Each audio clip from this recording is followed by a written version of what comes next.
This video right here, this video right here is the one video that all Americans have been waiting to see for the last 4 years.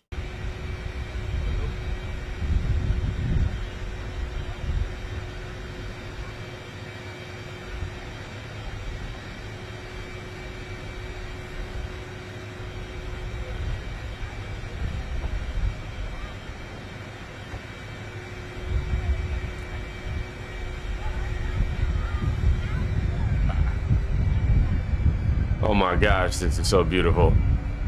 Joe Biden walks off Air Force One for the last time as president, closing the door on his show.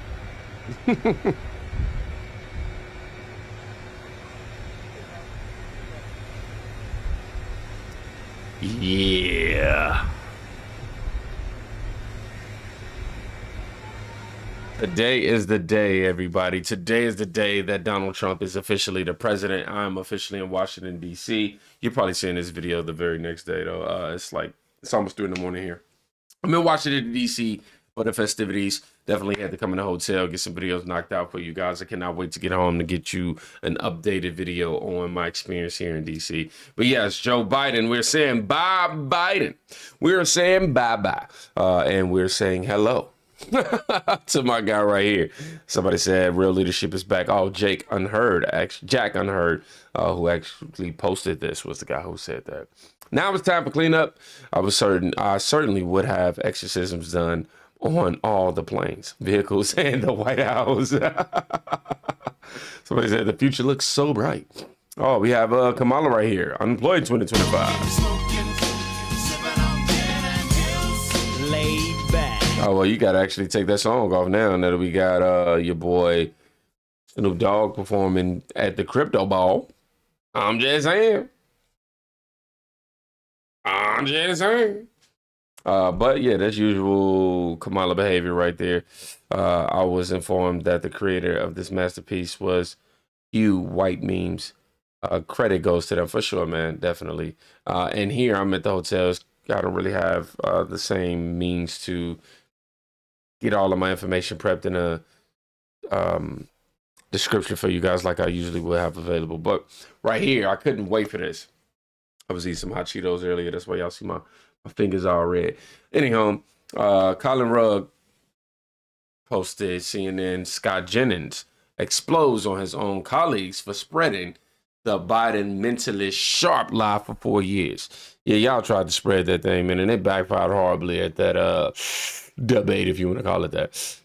And he said, quote, your party just engaged in the biggest cover-up in modern American political history on Joe Biden. I'll let him continue the rest of the quotes, though. For Trump to continue to say he won the 2020 election. So what? Are you saying that he can alter the past by saying what he thinks? I'm giving you an example of what we're talking about. And so when I'm sorry, Bakari, your party just engaged in the biggest cover-up in modern American political history on Joe Biden. It's all coming out. We all now know that every Democrat knew it, and you and everybody else came on TV and lied about this man's condition. I don't want to hear it. I don't want to hear it. Well, the Biden cover-up is the worst thing we see in this country in your or my lifetime. First of all, in political misinformation. That is hyperbolic. And it's not. It's not only hyperbolic, but it's actually incorrect. And yes, I wish I hadn't been around the president. I wish I would have known that he was not in the condition that he was. Do you not have a television and eyes and ears? First of all, I didn't see it until the debate. We work on TV. He's on TV all the time. But you also just want to sit here and say that is the biggest whatever of misinformation. You see, here we go. This is what the Democrats do. Hold on to semantics. They hold on to one talk. He don't have anything credible to say, so he's going to go and pick apart that one thing that he can. Oh, this is the biggest such and such. Oh, man, I haven't seen this clip. I'm going to be honest. I have not watched it at all. But I wouldn't be surprised if he takes the professional victim route. Here and say that is the biggest whatever of misinformation we've seen, the biggest cover-up, the most hyperbolic and sensationalized incident that we've had in American political history in you and ours generation or lifetime.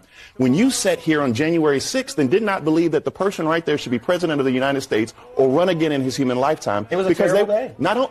It was a terrible So day. we're going to sensationalize this because I can actually sit here honestly and say that whoever covered up his infirmity in the White House, whether or not he is going downhill fast or taking pills for whatever it is, early onset Alzheimer's, dementia, whatever Joe Biden's going through, people who knew about it and covered it up, they should be able to have their day and have their consequences and accountability. They just had it on election day. All I'm asking you for is that same, because 140 officers were injured.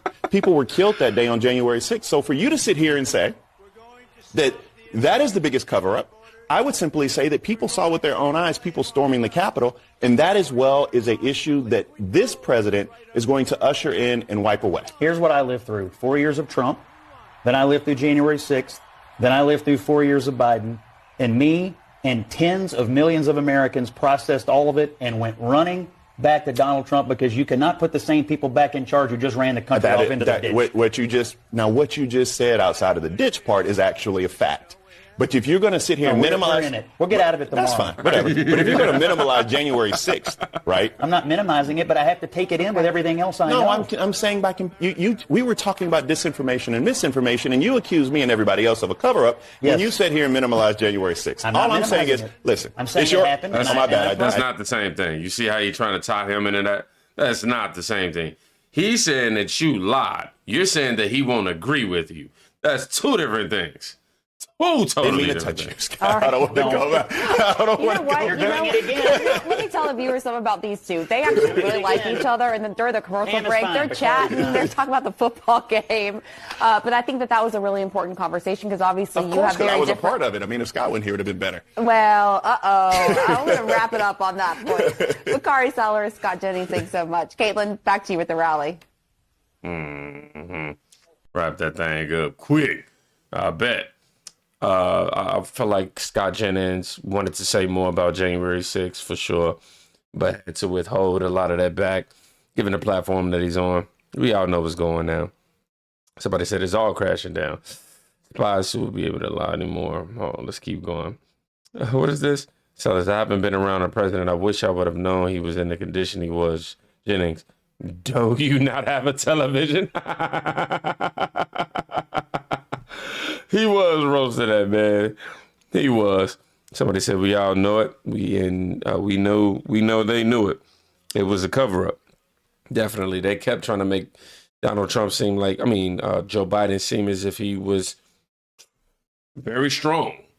Up every single day, walking around, making demands and just handling business with no issues whatsoever. They were trying to say that he was competent, he was there, and then we was watching it on TV, being able to tell that wasn't the case. But yeah, y'all tried to bring it along, make it seem like y'all was going, that he was going to whoop Trump butt in that debate, and look what happened. Completely failed. And all of those lies that y'all was lying about got put on full display. Now, moving on from Biden leaving, I'm going to talk to y'all about what's actually going on with TikTok and Donald Trump. This is a montage of Trump repeatedly bragging about how banning TikTok is now surfacing online and going viral. So let's check it out. Let's see what his previous stance was. When I wanted to disable TikTok 3 years ago, I was met with opposition from rhinos, Democrats, and everyone else. They actually went to court in an effort to stop me. We're looking at TikTok. We may be banning TikTok. We may be doing some other things. There are a couple of options, but a lot of things are happening. So we'll see what happens. But we are looking at a lot of alternatives with respect to TikTok. We gave them until September 15th. After that, they got to close shop. Okay? That's TikTok. We're looking at TikTok. We're thinking about making a decision. We're going to be watching the hearings today very closely, because there's no question that what the big tech companies are doing is very bad. TikTok is one thing that we're doing, and we just, I don't know, maybe I would have done that anyway. I don't know. It could have been affected by this. When I wanted to disable TikTok 3 years ago, I was met with opposition from rhinos, Democrats, and everyone else. They actually went to court in an effort to stop me. We're looking at TikTok. Yeah, I'm sorry, y'all. I ended up letting that repeat the first time over without realizing it initially. But yeah, this was Trump's initial stance on TikTok. Various reasons. You had big tech doing a lot of collusion and a lot of, not collusion, I'm sorry. Well, could be. But doing a lot of foul stuff with data. And I love somebody's reply to this, man. Somebody was like, yeah, when is he gonna, when it's, what was it? Oh, I wish I could have found it. I was trying to look for it, but it was something along the lines of, when is Trump gonna admit that he lied about TikTok to some degree? And then somebody replied like, when are y'all gonna make a compilation of Joe Biden saying that he wouldn't pardon Hunter? And I thought that was the perfect reply. Obviously, I didn't deliver that in the way that it should. I mean, it could have, but it's almost 3:00 in the morning. I got 2 hours before I got to get to this inauguration. Want to make sure I get some info out here. Then I got to go upload anyhow, breaking news. Every American is being shown this message upon opening TikTok. I remember being in the line at the rally today, and yeah, people was just, oh my God, y'all see TikTok? TikTok is back. TikTok is back. I kept hearing that, and all that. But yeah, welcome back. The message says, welcome back. Thanks for your patience and support. As a result of President Trump's efforts, TikTok is back in the U.S. You can continue to create, share, and discover all the things that you love on TikTok. Somebody said Trump is going to have Democrats voting Republican for the next 200 years. Why you playing? That might be true. Very true, actually. I gotta keep it real. I am crashing the fuck out right now. I don't know what to do. Oh my God. I've already opened and closed the app probably 6 times already just to keep getting the same stupid warning message. Oh my God. Like, this just this is so dystopian. First of all, I feel pathetic that I am freaking out like this over an application being unavailable on my phone. But also, like, this has been a massive part of our life for the last 6 years. And normally when something happens, I would get on TikTok and start complaining, and I can't even do that. I feel like disconnected. I feel cut off from the world and my community. This is crazy. This is fucking crazy. Yeah, now as somebody whom dealt with not necessarily something similar, but something in the family of this, I have to say, on one hand, people will look at these creators. If this is a creator who lived, let's assume he's a creator who lives partially or somewhat depends on TikTok's revenue to make ends meet, to pay his bills and things of that nature. Having that completely stripped away from you without being able to sufficiently prepare, man, it sucks. I went through it. Y'all seen my journey here. You know what I mean? We didn't get the whole platform taken away, but it sucked. And of course, people going, get a real job, get a real job. My reply to that is, hey, I like to see you try. I mean, I like to see you do what we do. Do what we do. Now, the TikTok ban was the last straw that led this man to abandon the Democratic Party. I swear to God, I will never vote for the Democrats again. It's the last time I voted was in 2020 for Bernie Sanders during the primary. And then I sat it out, basically, because, of course, they screwed over the most popular candidate, since the Democratic Party is the undemocratic party, quite ironically. You guys had the easiest job in the world, and you guys still screwed up. Like, it just, like I said, I don't ever want to hear a liberal, I don't ever want to hear a Democrat talk about how we need to fix stuff. They don't fix shit. They don't do anything. All they do is take and take and take, and all they do is ruin shit, basically. That's all they do. And really, they also concede with fascists. That's also what the Democratic Party does. So, like I said, get out of the Democratic Party. If you're in the UK, get out of Labour. Get out of these center-left parties. They are the graveyard for progressive values. This man said TikTok was the last straw. TikTok, bro, nah.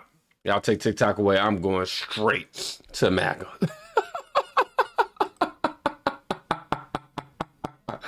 Oh, it's funny how people really don't want their speech to be limited by big government. Like, who knew? This guy, like, oh my God, I want to be able to rant, but I can't do it. Hey, Joe Biden had a chance to try to stop this thing from getting banned, but he didn't. People are definitely waking up right now, y'all, and some more than others. He still sounds like a Trump MAGA hater, though. I'm not gonna lie. He sounds like he got some dust off his shoulders he got to get off. But hey, it's a start, right?